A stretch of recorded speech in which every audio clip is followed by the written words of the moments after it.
ยมป้ารอหมูรอกูจะสติ๊กเกอร์เจอกูจะชั่วคอเขามัวแต่นั้นน่ะนี้จะชุนจอคอเขามัวอย่างเจ๊จะชั่วโอลันเดชุนชั่วสดๆโอชุนชั่วเตี้ยๆลูกหัวเสื้อเตี้ยๆอย่างเดินเนี่ยกูจ้องเรื่องน้องเตี้ยโอลิก็ซื้อปุ๋ยชงเนี่ยจะกูเตะจนเนี่ยสุดๆตัวเตี้ยโอลิน้องมาเยอะเขาว่าอยากกูชั่วสดๆเตี้ยกูชั่วเตี้ยจังอย่างเจ๊กูมั่วกันติดชั่วชงมันเดี๋ยวจะเชื่อปกติเนี่ยตัวอย่างมันดูเตี้ยชุนชั่วมงเนี่ยเจ๊กูอยากฮอลิเดอร์ออลิเดย์เจ๊อยากตอลิอีลิชั่วนั่นน่ะเจ๊ย้ายเขาว่ากูชั่ว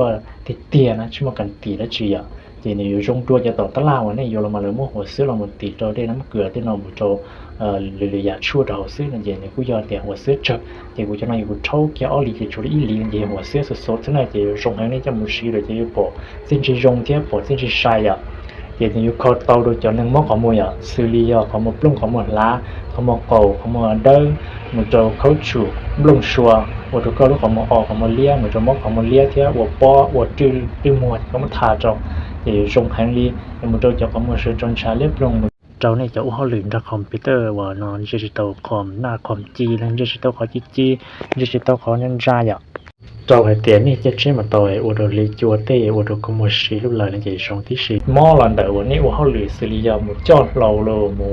อะไรเนาะว่าเขาลืมขึ้นมาก่อนหน่อยว่าเจ้ากินยังกาจนเช้ามอของมัวนั่นจะเจ้านอนจิ๋มจอมมุจอจะในมุนซัวมุครับเจ้าขี้ฟูนั่นจะขี้ว่าขี้เงี้ยนั่นก็เตยก็ตาลอยอย่างเจชื่อเซ็งชับเลย要找你เจ我搬到要我是路ของ我了我搬到คือเนี่ยคือนั่นคือเฮาเนี่ยจริงจังชับเลย我昨天วันนี้เดี๋ยวเราเขามาปล้องเขามาจีบเกขาชอบของจีเตาเลยเนี่ยเสือบ้านเตาไล่จีรงก้อนเนี่ยจะนอนจีก็มุจอตัวจะนี่บอกเกขาบอกเกมันจังเนี่ย我昨天我搬到用意เดี๋ยวมุจอจอเนี่ยจะสี我ตาต่อแรงตรงยางเนี่ยสีเต็งละมุก้าแรงตรงยางเนี่ยจอยางมันตู้我จอเขามาฝากเขามาปล้องจะมุจอตัวจีก็คอตัวก่อนนี่ลูกของมันครับบอกเกมันบอกเกจังตัวนี่ที่ดีบอกเกหลายอย่างเนี่ยที่อยู่ตัวจ้าตรงนี้ยันเดอ